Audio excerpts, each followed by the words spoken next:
Hello everyone, and welcome back to Classic Comics. So I just did a review of the new Batman Spawn crossover, and I'll put a link to that up in the corner here somewhere.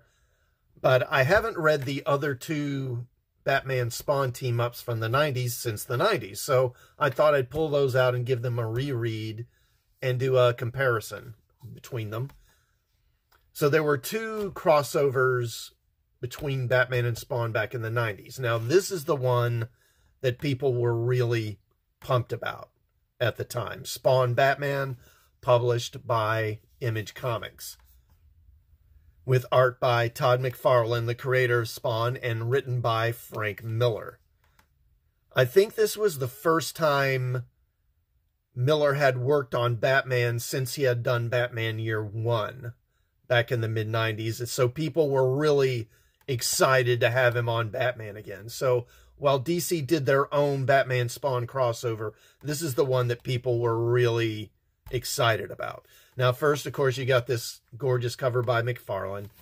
Also, now, inside the front cover, it says, Spawn vs. Batman is a companion piece to DC Comics' The Dark Knight Returns. It does not represent current DC continuity. So they tell you right up front, basically, this is an Elseworlds. This isn't the regular Batman. And this is the version of Batman that was in Dark Knight Returns and All-Star Batman, that guy, which is different from the version that Frank Miller wrote in Year One. That version of Batman was very much in line with most portrayals of Batman. He was determined, but he also had some compassion. He also wanted to help people and protect the innocent more than simply beating people up, which is what this Batman seems to prefer doing. This Batman is almost more like the Punisher, except he doesn't actually kill. He enjoys beating people up. He's pretty brutal. I can roll with it because, again, they tell you up front, hey, this isn't the regular Batman, this is another version. That's the mistake that Zack Snyder made. I think he used this Dark Knight Returns version of Batman as his Batman right from the start, instead of making him a version from some Elseworlds or other timeline or something like that. So we start with Batman in Gotham City here, and he's fought some anonymous hoodlums. We don't know who they are, and they have some high-tech weaponry that they were selling. And among them, he finds this kind of high-tech gauntlet. Then he's attacked by this robots. The robots beating him up, so he puts on this power gauntlet, whatever it is, and he fights the robot.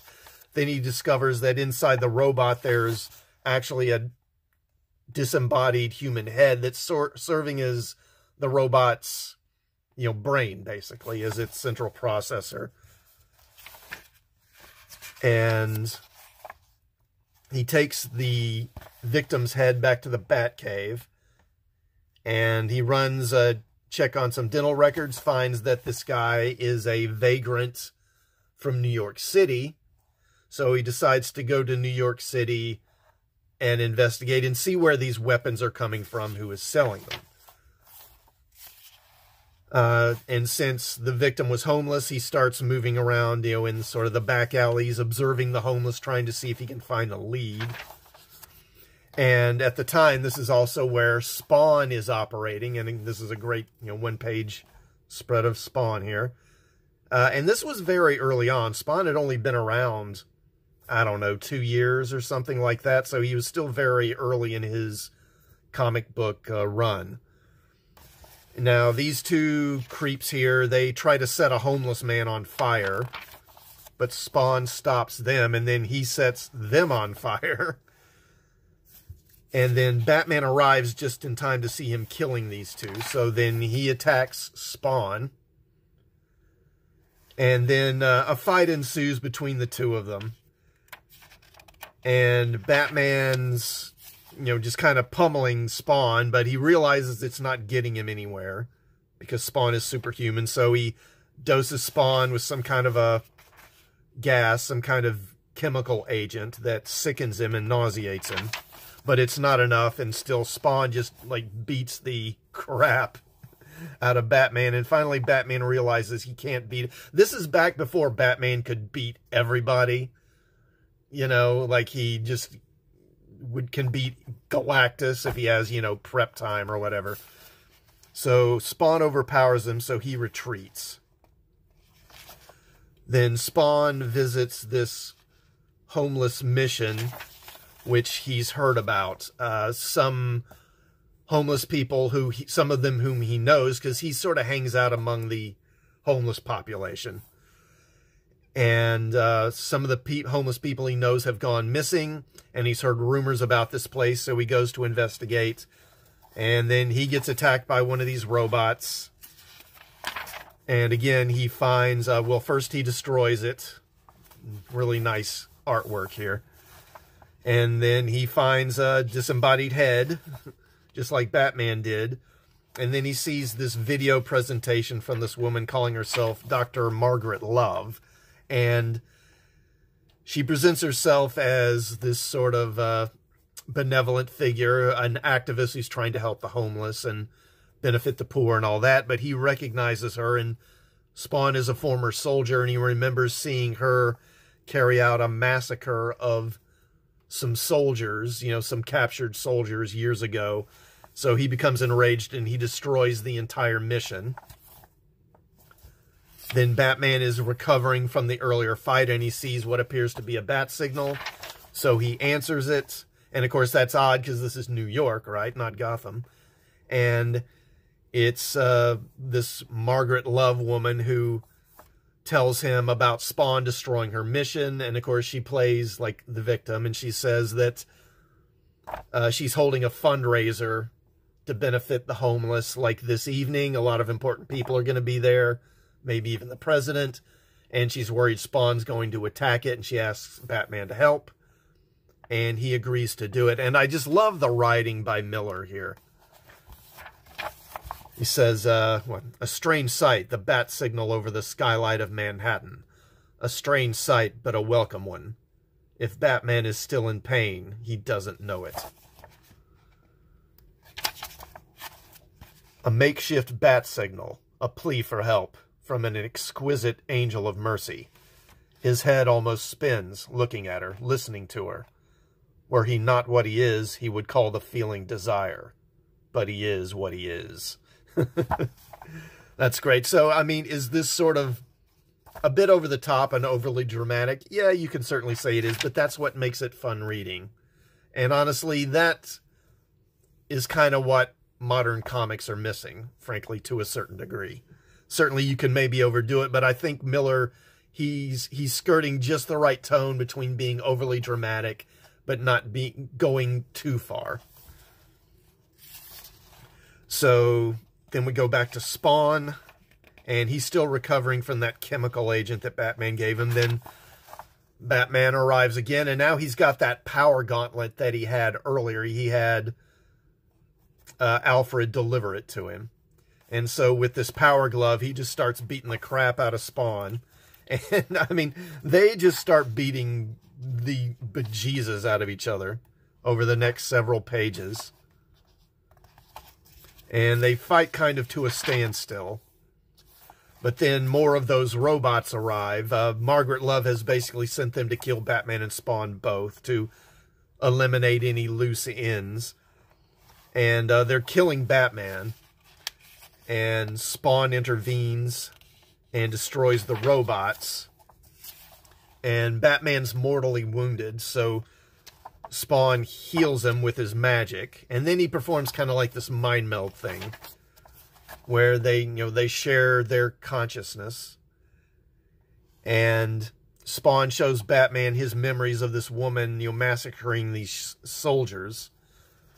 And says, look, do you get it now? Do you see what this woman is and that we need to stop her? So Batman agrees to help him. And you get this great 2-page spread here. Really, I mean, McFarlane's really doing just some of his best work here. I'm really not the biggest fan of McFarlane's art. I mean, I certainly recognize his talent. But generally, his art, I don't know, it's got this kind of cartoony feel to it, But at the same time, he also likes to do things very dark and gritty. And I don't know, to me, the two, I don't know, it's just kind of a weird marriage to me. I've just never been fully on board with it. But he does a great job here, I gotta say. So this fundraiser is taking place on this ship. The story kind of suggests that she has some kind of mind control.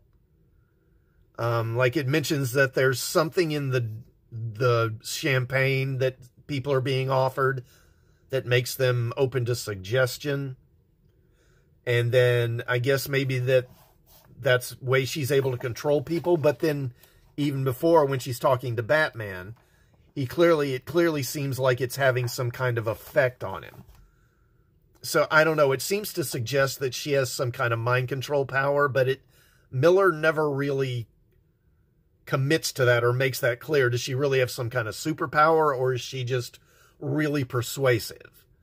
And that's one of the problems I have with the book, is it never really makes that 100% clear. But anyway, she plans to basically use these weapons to reduce the population down to a more manageable size. And then afterwards, of course, they'll build, a better world where there won't be any suffering or war or all that stuff. So then Batman and Spawn arrive, and they start wrecking the arsenal, all the weaponry. And then they fight some more of these robots. And then some debris falls on this woman and kills her. But as she's dying, she activates a missile, launches a nuclear missile. So Batman and Spawn teleport onto the missile, and Batman disarms it. And then they teleport back to the ground. And afterwards, Spawn's like, hey, man, we made a pretty good team. We worked pretty well together. And Batman's not having it. He's basically just like, I don't have the power to take you down now, but I'll get that power. And when I do, I'm going to find you and take care of you for good. And Spawn's like, man, will you just ease up? And it ends with Batman just planting a batarang in his face. The end. So, I mean, this book is a fun read. It's not perfect. Now, this version of Batman isn't one that I'm really that fond of, but I can roll with it because, again, they make it clear at the start, this isn't, the mainstream DC Universe Batman. This is an Elseworlds. So, I can kind of roll with it in that sense. And the villain is really underdeveloped. We don't really learn anything about who she is and why she's doing all this. She's basically just presented as a pretty two-dimensional villain doing evil things because she can. But aside from that, I mean, the art by McFarlane is fantastic, and the writing is entertaining by Miller. But to me, I mean, yes, it's a bit over-the-top dramatic, but to me, that's part of what is missing from modern comics. Miller takes this stuff 100% seriously. There's no snarky comments. There's no sort of tongue-in-cheek, like, pop culture references. There's no tee-hee, goofy humor. The writer isn't treating this all as if it's just some big ironic joke. And that's part of why modern comics suck to me. And they could really benefit from more of this type of writing. Now, if you've read Spawn Batman, if you've read this before, let me know your thoughts on it. Did you agree with my review or disagree? Let me know in the comments. And did you like this review? Let me know on that. And please do like, share, and sub to the channel, and hit the bell for notifications. And I'll see you all next time. Thanks for watching.